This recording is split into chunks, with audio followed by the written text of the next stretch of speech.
Greeting students, welcome back to another video. आज जो chapter हम वापस से कंटिन्यू करने जा रहे हैं उसका नाम है light, reflection and reflection. So as you all saw on the previous video, हमने कुछ कुछ बेसिक और फंडामेंटल टॉपिक्स कवर किए थे, जैसे व्हाट इज रिफ्लेक्शन और रिफ्लेक्शन कहाँ कहाँ होता है, what are the requirements of reflection, what are the fundamental properties that hold while the reflection occurs, और क्या क्या सीखा हमने रिफ्लेक्शन के तीन बेसिक मिरर्स क्या क्या होते हैं, मतलब कहाँ पर हमको रिफ्लेक्शन देखने को मिलता है।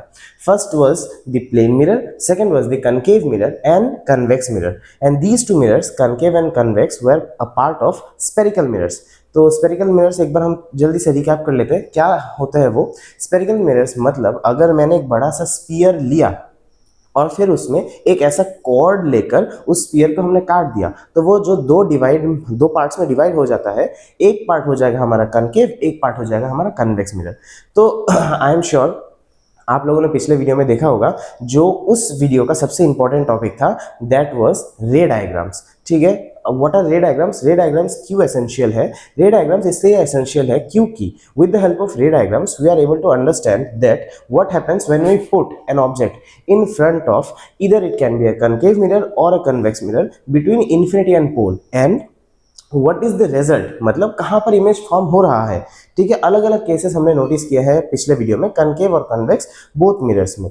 तो आज का जो टॉपिक है उसको स्टार्ट करने से पहले आज का बेसिकली हम लोग देखेंगे कि ये जो कनकेव और कन्वेक्स मिरर मतलब स्पेरिकल मिरर्स इन जनरल हैं, इनका हम प्रैक्टिकल यूज कैसे कर सके। मतलब अगर सॉरी फॉर दैट, अगर कहीं पर भी ये प्रैक्टिकली यूज हो रहे हैं तो उसको हमको कैसे समझना है, हम कैसे उसका एप्लीकेशन कर पाए, वो ही हम देखेंगे इस वीडियो में। तो आगे बढ़ते हैं। पहले मैंने इधर लिख रखा है ये जो कनकेव और कन्वेक्स मिरर है ये बेसिकली यूज कहाँ पर होते हैं। पिछले वीडियो में भी मैंने एक्सप्लेन किया था, लेकिन उसको हम आज एक बार वापस से रिकैप कर लेंगे। First is concave mirror. तो कनकेव मिरर कहाँ पर यूज होता है? Flash light, shaving mirror and magnifying glass and many others. ठीक है, तो हर एक में वही प्रॉपर्टी है कि अगर फ्लैश लाइट होगा, तो मैंने आपको पिछले वीडियो में बताया, फ्लैश लाइट में एक फिलामेंट रहता है, उससे लाइट पीछे की तरफ जाता है और एक ही पैरेलल रेज में निकल जाता है। जैसे कि हमने कनकेव मिरर के रे डायग्राम में देखा कि अगर पैरेलल रेज ऑफ लाइट आती है उस मिरर पर इनफाइनाइट डिस्टेंस से, तो वो फोकस पर मीट करती है। तो हम इसी को उल्टी तरीके से कैसे यूज करते हैं? We place a filament right at the focus of the concave mirror behind it. ठीक है, तो उस फोकस में हमने फिलामेंट को रख दिया, वहां से लाइट पास होता है, कनकेव मिरर में रिफ्लेक्ट होता है और पैरेलली निकल जाता है। Similarly magnifying glass and shaving mirror. ठीक है, ये शेविंग मिरर आप लोगों ने देखा होगा, पास से हम इसको देखते हैं क्यों? क्योंकि हमारा कनकेव मिरर का सिक्स्थ जो रे डायग्राम है वो हमको उधर चाहिए होता है, जहां पर हमारा जो इमेज है वो वर्चुअल बने लेकिन बड़ा बने। ठीक है, उसके बाद जो मोस्ट इंपॉर्टेंट है मैग्नीफाइंग ग्लास। ठीक है, suppose now you are given an activity in your school, जहां पर आप लोगों को बोला है you are to gather some dry leaves and light a fire on them without the use of matches और ए लाइटर। तो हम उसको कैसे परफॉर्म करोगे या फिर आप उसको कैसे सॉल्व करोगे उस एक्टिविटी को? आपको बस सिंपल एक कनकेव मिरर चाहिए। यस आई एग्री, वो जो एक्टिविटी है वो बहुत लेंदी होगा, क्योंकि क्या करता है कनकेव मिरर का बेसिक प्रॉपर्टी क्या है कि हर जगह से रे ऑफ लाइट को वो कन्वर्ज कर देता है, इसीलिए हम इसको कन्वर्जिंग मिरर बोलते हैं। तो I am sure you can guess the process by now. हमको क्या करना है, वो जो हमने ड्राई लीव्स को गैदर किया है उनमें हम एक कनकेव मिरर या फिर ये जो मैग्नीफाइंग ग्लास है उसको सामने लेकर चले जाएंगे उसके। अगर हमने बहुत पास में ले लिया तो सन, हम मान सकते हैं कि सन से जो सनलाइट या जो रेज ऑफ लाइट अर्थ पे रीच कर रही है वो ऑलमोस्ट इन्फिनिटी से ही आ रही है, तो उनको हमको एक पॉइंट में फोकस कराना है। तो बस वही पॉइंट को हम वो ड्राई लीव्स के ऊपर रख देंगे और फिर उसमें आग लग जाएगा, लेकिन it will take some time, because क्या है कि जो सनलाइट का हीट है वो जनरली कम रहता है, मतलब उसको हमको थोड़ा टाइम देना पड़ेगा, लेकिन we understand the fundamental property behind it. Now convex mirror. अब कन्वेक्स मिरर में क्या है, इसका सबसे इंपॉर्टेंट यूज जो डेली लाइफ में बहुत ज्यादा यूज होता है, मैंने आपको पिछले वीडियो में भी बोला था, rear view mirrors. Okay, rear view mirrors मतलब कोई भी ऑटोमोबाइल के साइड में जो मिरर लगा होता है उसमें हम कन्वेक्स मिरर लगा देते हैं, ताकि पीछे का जो भी ऑब्जेक्ट है वो जितना भी दूर हो वो आपके आंखों के सामने छोटा बन के और पास बन के आ जाए। जैसे हमने कन्वेक्स डायग्राम में हमने एक ही रे डायग्राम सीखा था। ठीक है, क्योंकि उसमें एक ही केस बनता है, चाहे the object is placed between anywhere between infinity and the pole, the image will always be formed between the pole and the focus of the mirror behind the mirror। ठीक है, आई होप ये users clear हो चुकी होंगी। मैं चाहता हूँ आप लोग इन सबको नोट कर लो और जब भी कोई एग्जांपल पूछे आप इनको लिख के इनको एक्सप्लेन भी कर पाओ कि ये कैसे काम करती है, ठीक है। Now let us go to the next section of the video, जो कि है मिरर फॉर्मूला। मतलब ये जो कन्वेक्स मिरर और कनकेव दोनों मिरर है अपने पास, इनमें हम कैसा फॉर्मूला, इनका ये जो फोकस और हम सीखेंगे 2-3 टर्म्स, उनमें कैसे हम रिलेशन बनाते हैं वो ही हम लोग देखेंगे इस वीडियो में। तो आइए आगे बढ़ते हैं। पहले मैंने ये लिख के रखा है, ये बॉक्स बना के, क्योंकि ये मैंने पिछले वीडियो में बताया था, वो हम एक बार रिवाइज कर लेते हैं क्योंकि ये बहुत ही एक इंपॉर्टेंट जरूरी फॉर्मूला है। So what was R? R was the radius of curvature. और रेडियस ऑफ कर्वेचर क्या था, जल्दी बताइए, वीडियो को पॉज करिए और कमेंट में आप लोग बता सकते हैं। तो आई होप आप लोगों ने कमेंट कर दिया होगा। तो देखते हैं, ये जो आर था, this is the radius of curvature. तो ये इसका फॉर्मूला हमको कैसे मिलता है, किस कनेक्शन में मिलता है?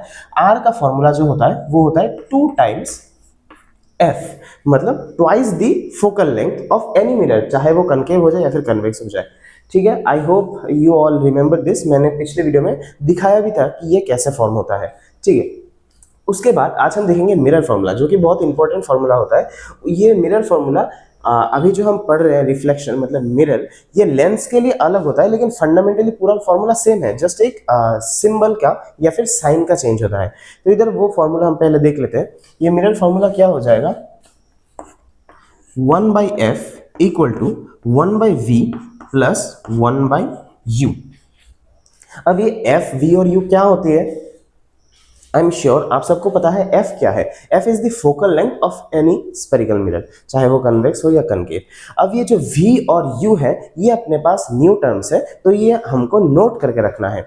v का मतलब क्या है? v का मतलब होता है इमेज डिस्टेंस, u का मतलब होता है object distance. Okay, so object distance I am sure आपको समझ में आ रहा है। मतलब क्या है कि एक मिरर के, स्फेरिकल मिरर के पोल से ऑब्जेक्ट कितना दूर है, ठीक है। हमको ये हमेशा याद रखनी है। कुछ भी डिस्टेंस अगर हम मापते हैं कोई भी स्फेरिकल मिरर में, तो उसको कहाँ से मैप किया जाता है? उसको एकदम पोल से मैप किया जाता है।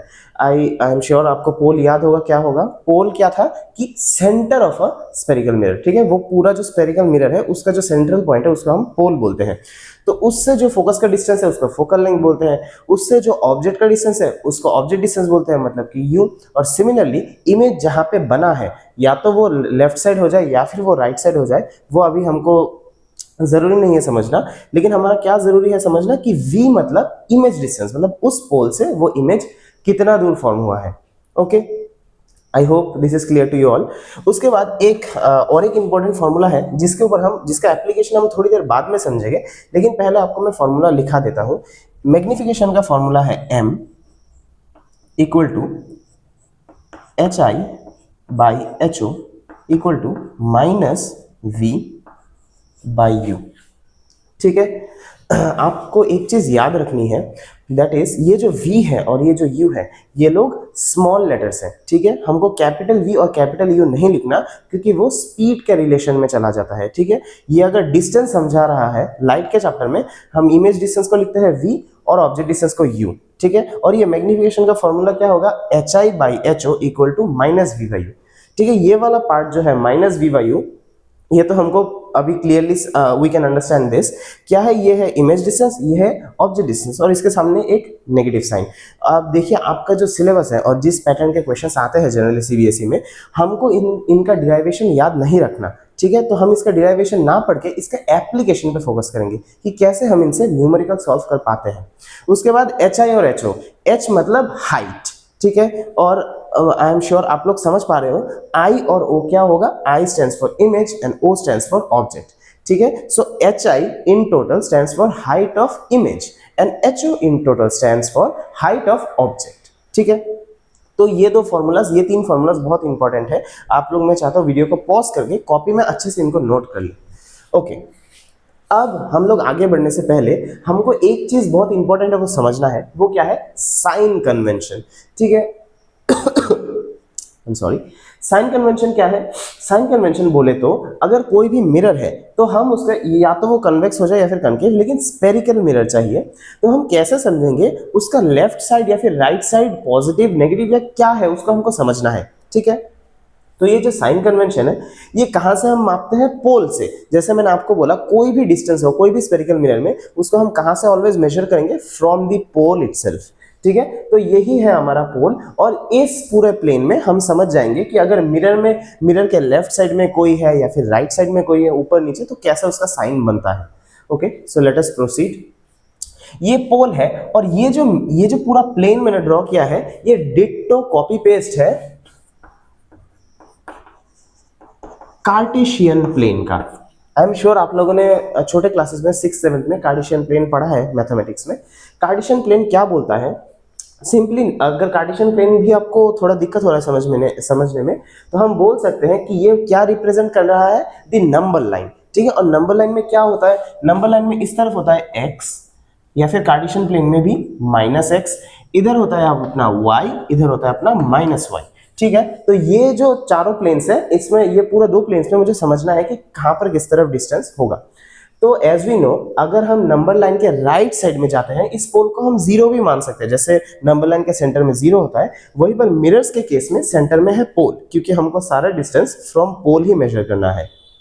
ठीक है, तो ये जो पोल है, इसके राइट साइड में जो भी चीजें आएंगी, या तो वो जो भी डिस्टेंस, अगर कोई भी इमेज राइट साइड में फॉर्म होता है, अगर कुछ भी हमको राइट साइड में मिला, तो उसका वैल्यू क्या होगा, पॉजिटिव। ठीक है, जैसे एकदम पूरा कॉपी पेस्ट नंबर लाइन जैसा है। नंबर लाइन में अगर आपको राइट साइड में नंबर्स मिले, तो वो आपको पॉजिटिव मिलती है। सिमिलरली अगर नंबर लाइन के लेफ्ट साइड में आपको नंबर मिले, तो वो क्या हो जाएगा, नेगेटिव, एज वी नो। ठीक है, ये हो गया नेगेटिव, ये हो गया हमारा पॉजिटिव। ठीक है, सिमिलरली नंबर लाइन के ऊपर, मतलब अगर हम पॉजिटिव एक्सेस में ट्रेवर्स करते हैं, कुछ भी वैल्यू हमको ऊपर मिलता है, तो इसका वैल्यू क्या होता है, इसका वैल्यू भी होता है पॉजिटिव। सिमिलरली अगर हमको नीचे कुछ चाहिए, तो उसका वैल्यू क्या हो जाता है, उसका वैल्यू हो जाता है नेगेटिव। ठीक है, सिंपल एकदम फंडामेंटल नंबर लाइन ही है। आई एम श्योर आपको समझ में आ गया होगा। अगर नहीं आया तो एक बार वापस से वीडियो को रिवाइंड कीजिए, आई एम श्योर आपको समझ में आ चुका होगा। ठीक है, सिंपल, एकदम सिंपल स्ट्रेटेजी है। कुछ भी अगर राइट साइड में मिल जाए, तो वो हो जाएगा पॉजिटिव। अगर कुछ भी ऊपर मिल जाए पोल के ऊपर, तो वो हो जाएगा पॉजिटिव। पोल के नीचे नेगेटिव, और पोल के लेफ्ट साइड में हो जाएगा नेगेटिव। अब सबसे इंपॉर्टेंट जो 2 बातें हमको याद रखनी है किसी भी न्यूमेरिकल सॉल्व करने के लिए, वो एकदम फंडामेंटल मुझे याद रखनी ही पड़ेंगी। इसको मैंने यहाँ पे लिख रहा हूं मैं, और मैं चाहता हूँ आप भी इसको कॉपी में नोट कर लो। ठीक है, तो फर्स्ट जो रूल है जो हमको समझना है, वो क्या है, u is always negative. u बोले तो जैसा हमने पहले पढ़ा, u मतलब ऑब्जेक्ट डिस्टेंस, मतलब object distance is always negative. और हम क्या देख रहे हैं, नेगेटिव मतलब किस साइड, लेफ्ट साइड। और ये पोल क्या है, पोल क्या था, पोल था एक मिरर का सेंटर, चाहे वो कनकेव मिरर हो या फिर कन्वेक्स मिरर।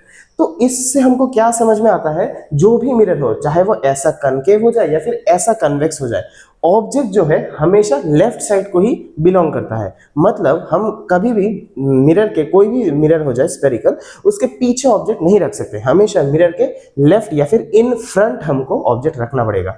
ठीक है, तो अगर कोई भी क्वेश्चन में आपको दिया है कि object is placed 60 centimetre in front of the mirror, या फिर x centimetre in front of the mirror, या फिर अगर वो मेंशन भी नहीं किया, अगर ऐसा बोल दिया कि ऑब्जेक्ट इज प्लेस्ड 60 सेंटीमीटर, बस इतना ही बोल दिया, अगर ऑब्जेक्ट के बारे में कोई भी इंफॉर्मेशन दिया डिस्टेंस के बारे में, तो हमको क्या याद रखना है, वो हमेशा नेगेटिव होगा। ठीक है, उसके बाद जो दूसरा रूल हमको याद रखना है, वो है HO इज ऑलवेज पॉजिटिव। इसका क्या मतलब हुआ, HO का मतलब क्या था, जैसे मैंने आपको थोड़ी देर पहले बोला, H मतलब हाइट और O स्टैंड्स फॉर ऑब्जेक्ट। मतलब कि height of object is always positive, which means कि ये जो पूरा हमारा कार्टेशियन प्लेन है, साइन कन्वेंशन, कुछ भी मिरर हम इधर प्लेस कर सकते हैं, जो हमारा ऑब्जेक्ट है हमेशा वो इस साइड को ऐसे ही बनेगा। मतलब ऑब्जेक्ट हमेशा लेफ्ट में रहेगा या फिर इन फ्रंट रहेगा, तो उसका जो u है, मतलब ऑब्जेक्ट डिस्टेंस, वो हमेशा नेगेटिव रहेगा, और उसका जो हाइट है, मतलब HO, वो हमेशा पॉजिटिव रहेगा। ठीक है, मतलब कि इन ए वे जो ऑब्जेक्ट है, दैट इज वो कैसा रहेगा, हमेशा रियल एंड इरेक्ट।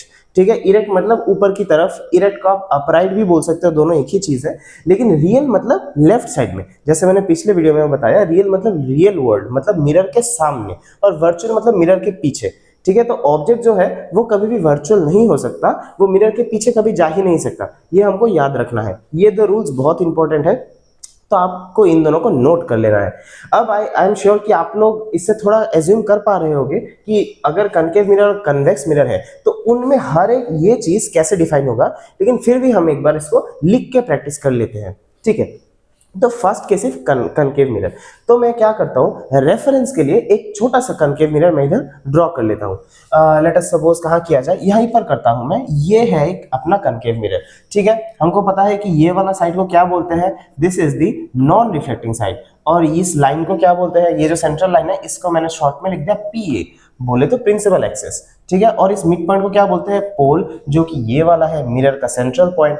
और इधर क्या रहता है, इधर एक डिस्टेंस में रहता है F, और उसी डिस्टेंस के ट्वाइस में, जो मैंने इधर फॉर्मूला लिख के रखा है, उसी डिस्टेंस के ट्वाइस में मुझे मिलेगा C, सेंटर ऑफ कर्वेचर। और ये पूरा डिस्टेंस है R, बोले तो रेडियस ऑफ कर्वेचर, ठीक है। तो जैसे हमको दिख रहा है ये, क्योंकि एक कनकेव मिरर है, तो आप लोग गेस कर सकते हो कनकेव मिरर का फोकस किस तरफ आ गया, क्योंकि ये जो मिरर है, ये मिरर कैसा स्फेरिकल मिरर का पार्ट है, ऐसा एक बड़ा स्फेरिकल मिरर का पार्ट है जो कि लेफ्ट साइड में फॉर्म हो रहा है। तो इसका जो फोकस है वो लेफ्ट में आ गया, और लेफ्ट साइड में हमको क्या पता है, साइन कन्वेंशन के हिसाब से अगर फोकल लेंथ लेफ्ट में है तो उसका वैल्यू क्या होगा, नेगेटिव। मतलब आपको अगर कहीं पर भी बोल दिया we have a concave mirror उस focal length is let us से 5 सेंटीमीटर, तो हमको फटाफट से कॉपी में क्या लिखना है, f इक्वल टू -5 सेंटीमीटर, जहां पर भी कनकेव बोले, क्योंकि कनकेव मिरर हमेशा लेफ्ट की तरफ होता है, उसका जो सर्कल स्फीयर है वो लेफ्ट की तरफ है, ठीक है। So let us right that down. तो ये जो कनकेव मिरर है इसका फोकल लेंथ हमेशा नेगेटिव होगा, जो भी वैल्यू है उसके आगे हमको बस माइनस साइन लगाना है। तो फोकस में मैंने लिख दिया नेगेटिव, ठीक है। First one done. उसके बाद I am sure you can guess, ये F क्योंकि नेगेटिव है तो C क्यों क्या होगा, C भी ऑब्वियसली नेगेटिव होगा, क्योंकि C क्या है, सेंटर ऑफ कर्वेचर, मतलब इस पूरे बड़े सर्कल का सेंटर, और वो भी लेफ्ट को ही आता है। और according to sign convention anything which is to the left side of this plane that will be negative in nature, ठीक है। तो मैंने इसको इधर भी नेगेटिव में डाल दिया, हो गया, ये सेकंड फॉर्मूला भी हो गया, ठीक है। उसके बाद U, देखो U कनकेव हो या फिर कन्वेक्स, हमको तो पता है कि U will always be negative, चाहे वो कन्वेक्स मिरर हो चाहे वो कनकेव मिरर हो। तो ये भी नोट कर लेते हैं, दोनों में नेगेटिव और यहां पर भी नेगेटिव, ठीक है। This is done also. अब ये जो V है ये थोड़ा इंपॉर्टेंट है, क्यों, V क्या है, V मतलब इमेज डिस्टेंस। अब अगर आपको कनकेव मिरर में इमेज डिस्टेंस समझना है तो आपको क्या याद रहनी पड़ेंगी, जो पिछले वीडियो में हमने सारे रे डायग्राम सीखे वो सारे आपको याद रहनी पड़ेंगी, तभी आप इसका आंसर दे पाओगे, ठीक है। फॉर इंस्टेंस मैं अभी के लिए बता देता हूं, लेकिन मैं चाहता हूं आप लोग पॉज करके पिछले कॉपी में जो नोट्स बनाए हैं उनको एक बार रिवाइज करें और फिर इसका आंसर दें, ठीक है। हमको याद है ये जो कनकेव मिरर है इसमें टोटल कितने रे डायग्राम्स थे, 6 रे डायग्राम्स, ठीक है। उनमें से 5 रे डायग्राम्स में, मतलब फर्स्ट 5 में इमेज हमेशा किस साइड में बनता है, लेफ्ट साइड, मतलब कि रियल साइड में इमेज बनता है, मतलब उधर एक्चुअली में इमेज हमको मिलता है। उधर अगर हमने एक स्क्रीन रख दिया, कोई भी पेपर रख दिया, कुछ भी पर्दा या फिर कुछ भी एक सरफेस टांग दिया, तो उधर हमको इमेज एक्चुअली में मिलेगा, ठीक है। लेकिन 6th केस में जब हमारा ऑब्जेक्ट, मैं चाहता हूं आप लोग कमेंट करो ऑब्जेक्ट कहां पर रहता है तो इमेज वर्चुअल बन जाता है इन ए कनकेव मिरर, ठीक है, कमेंट में जरूर लिखना। तो क्या है, जो लास्ट केस है उसमें ऑब्जेक्ट हमारा रहता है between the focus and pole of the concave mirror, ठीक है। उसमें क्या होता है, जो हमारा इमेज है पीछे बन जाता है मिरर के, ठीक है, दैट इज वर्चुअल इमेज बन जाता है। अगर वर्चुअल इमेज हुआ मतलब इमेज के राइट में पीछे वर्चुअल वर्ड में बना, मतलब according to sign convention right में बना, मतलब उसका वैल्यू क्या होना चाहिए, पॉजिटिव, ठीक है, इमेज डिस्टेंस का, क्योंकि इमेज पीछे बना है, वर्चुअल साइड में बना है। और बाकी सारे केसेस में रियल साइड में, मतलब नेगेटिव। तो ये जो कनकेव मिरर है इसके लिए ये जो हमारा इमेज डिस्टेंस है ये दोनों चीज हो सकता है, या तो ये पॉजिटिव होगा या फिर ये नेगेटिव होगा। तो हम लोग दोनों चीज लिख लेते हैं, या तो ये नेगेटिव हो सकता है या फिर ये पॉजिटिव हो सकता है। HO मतलब object height is always positive दोनों मिरर्स के लिए, तो ये भी मैंने लिख दिया। अब ये जो चीज है HI मतलब सॉरी, HI मतलब इमेज का हाइट। अब हम क्या देख रहे हैं, अगर किसी कोई भी चीज उल्टा है तो वो नेगेटिव बन जाता है। तो इमेज का हाइट क्या है, मतलब इमेज सीधा है या उल्टा है, ठीक है, या मतलब इमेज इन्वर्टेड है या इरेक्ट है। तो वही हमने वापस से देखा, कल हमने 2 फंडामेंटल्स जो प्रॉपर्टी सीखी थी अबाउट एन इमेज, वो क्या था, अगर इमेज रियल है तो उसका फंडामेंटल प्रॉपर्टी क्या है, image is real then it should also be inverted, ठीक है। लेकिन अगर an image is virtual then it must also be erect, ठीक है। तो हमने क्या देखा, कनकेव मिरर में 6 रे डायग्राम्स में 5 रे डायग्राम्स में रियल एंड इन्वर्टेड इमेज बनता है, मतलब उल्टा इमेज, मतलब कि नेगेटिव। लेकिन लास्ट केस में इमेज बन जाता है वर्चुअल, मिरर के पीछे, मतलब वर्चुअल एंड डायरेक्ट, मतलब यहां पर भी positive as well as negative. Concave mirror के केस में मुझे हाइट ऑफ इमेज पॉजिटिव भी मिल सकता है, नेगेटिव भी मिल सकता है। नेगेटिव बस एक ही केस में मिलेगा, पॉजिटिव बाकी 5 केसेस में मिलेगा। तो यहाँ पर भी लिख देते हैं कि नेगेटिव और पॉजिटिव, ठीक है। नाउ सिमिलरली हमको ये वाला भी फिल करना है कन्वेक्स मिरर के लिए, तो मैं छोटा सा करके एक कन्वेक्स मिरर भी ड्रॉ कर लेता हूँ। ये हो गया हमारा कन्वेक्स मिरर, ये हो गया नॉन रिफ्लेक्टिंग साइड, ये हो गया मेरा पोल, यहाँ पर हो जाएगा फोकस, यहाँ पर हो जाएगा सेंटर ऑफ कर्वेचर, ठीक है। तो अब क्या मुझे दिख रहा है, ये जो कन्वेक्स मिरर है ये ऐसा एक स्फीयर का पार्ट है जो कि राइट साइड को है, तो इसकी वजह से क्या होगा, फोकस और सेंटर ऑफ कर्वेचर दोनों राइट मतलब पॉजिटिव हो जाएंगी। तो मैं बस उधर लिख देता हूँ focus is positive, centre of curvature is positive. अब ये जो v है, v क्या था, इमेज डिस्टेंस। और हमने क्या सीखा पिछले वीडियो में, अगर एक कन्वेक्स मिरर है तो उसका एक ही रे डायग्राम होता है, जहां पर क्या है, object can be placed anywhere between infinity and the pole and the image will for sure form between the pole and focus of the convex mirror, मतलब कि वापस से राइट साइड में। तो यहाँ पर ये जो इमेज डिस्टेंस है, ये यहाँ पर जैसे 2 वैल्यूज है, उधर वैसा नहीं है, उधर बस एक ही स्पेसिफिक वैल्यू है जो कि है पॉजिटिव। क्योंकि अगर मिरर के राइट साइड में बन रहा है, वर्चुअल साइड में, उसको नंबर लाइन के हिसाब से, साइन कन्वेंशन के हिसाब से हम पॉजिटिव का साइन देंगे, ठीक है। उसके बाद एचओ हमने देख लिया, एचओ क्या है, ऑलवेज पॉजिटिव दोनों मिरर्स के केस में, तो दिस इज पॉजिटिव। उसके बाद एच आई क्या है, हाइट ऑफ इमेज। अब हमने क्या देखा कि कन्वेक्स में एक ही रे डायग्राम है जिसमें इमेज राइट साइड को फॉर्म हो रहा है, विच मीन्स वर्चुअल इमेज। और वापस से रिवीजन, क्या होता है virtual image, virtual and erect, उसका फंडामेंटल प्रॉपर्टी होता है, ठीक है। तो वर्चुअल के साथ वो इमेज सीधा ऊपर की तरफ, इरेक्ट भी होगा, विच मीन्स ऊपर की तरफ मतलब पॉजिटिव साइन। तो मैंने इधर लिख दिया पॉजिटिव साइन। तो ये जो पूरा हमारा साइन कन्वेंशन है, ये क्यों जरूरी है, ताकि हम फ्यूचर में न्यूमेरिकल सॉल्व कर पाए, जो कि हम नेक्स्ट सेक्शन में देखेंगे वीडियो के। आज हम कुछ न्यूमेरिकल्स डिस्कस करेंगे, उसके बाद और एक वीडियो में हम लोग इंटेंसिवली और कुछ न्यूमेरिकल्स डिस्कस करेंगे। तो आई एम श्योर आपको ये क्लियर हो चुका होगा। अब नेक्स्ट सेक्शन में चलते हैं, कुछ न्यूमेरिकल्स प्रैक्टिस करते हैं।